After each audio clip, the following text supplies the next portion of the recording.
Hello, everyone. Welcome back to another episode of Storytime.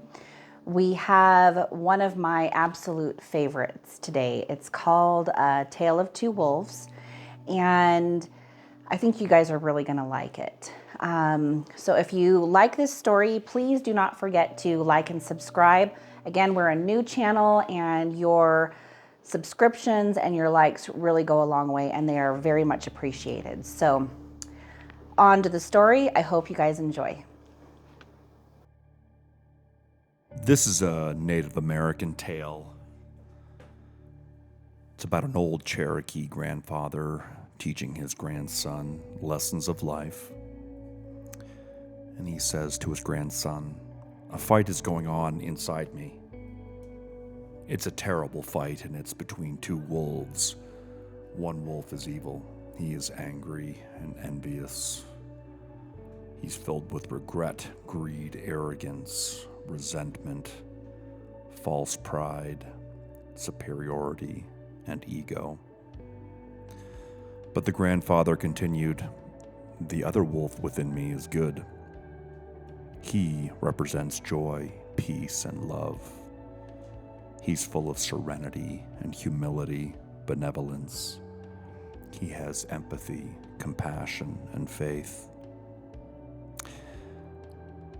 Well, my boy, the same fight is going on inside of you and inside every other person too.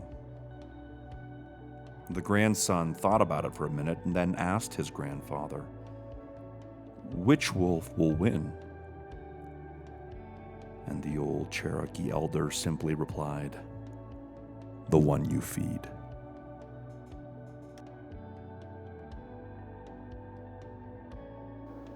All right, everybody. I really hope that you guys enjoyed that story as much as I do. It really is one of my all-time favorites, and I'm so excited that we got the opportunity to share that with you today. The story itself really depicts the moral dilemma within us that we oftentimes feel like we are wrestling with. We have so many patterns and so many ways of thinking that don't serve us well, and oftentimes when we're going through our life, we're trying to sift through and figure out what is really truly valuable and important to us. We all make mistakes. We all sometimes feel as if we're not doing things right or we're getting it wrong. You really can't get it wrong. The truth is, whether a coin lands on the ground with tails side up or head side up, the coin itself is still valuable. It's all about the perception of what we're looking at and which side we're looking at. When we look at a coin itself and we're looking at one side of it, it's as if the other side doesn't exist. But if we flip it over, the other side does.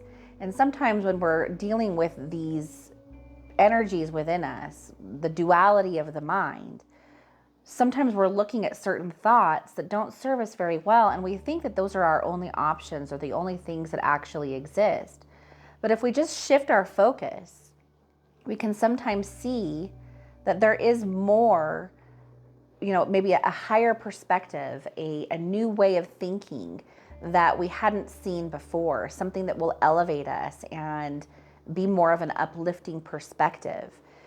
How we experience things all depends on the frame that we perceive it to be, or the frame that we perceive it through.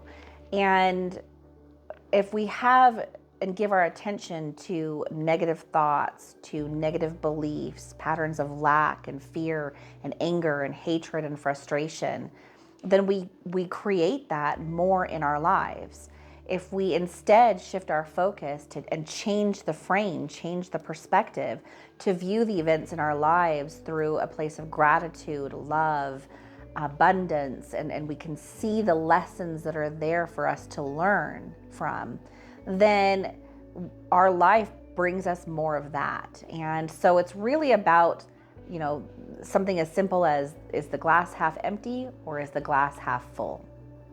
So this tale of two wolves, to me, is such a beautiful way of explaining this and simplifying it, and so that we can really see it within ourselves.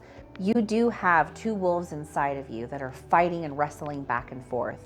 One of them is not your best nature. It's the nature that is created through the patterns of the ego and the fear of the ego. The other is your natural state of being. It's the healthy, beautiful, loving, and abundant and creative side of yourself. And it's so important to learn that both of these are available to you. And the one that overcomes, the one that becomes stronger, is the one that you give your attention to, the one that you feed through your energy and attention. So make sure in your day-to-day lives to remember to be present, watch where you're giving your energy and which thoughts you're entertaining, because they are your creative power, and stay in your love and know that you can create, just through this simple exercise, the life that you really, really want and the one that you came here for. Thank you again for being here with us for story time, and we really look forward to next week's story. And until then, we bid you farewell and send you our blessings. Bye.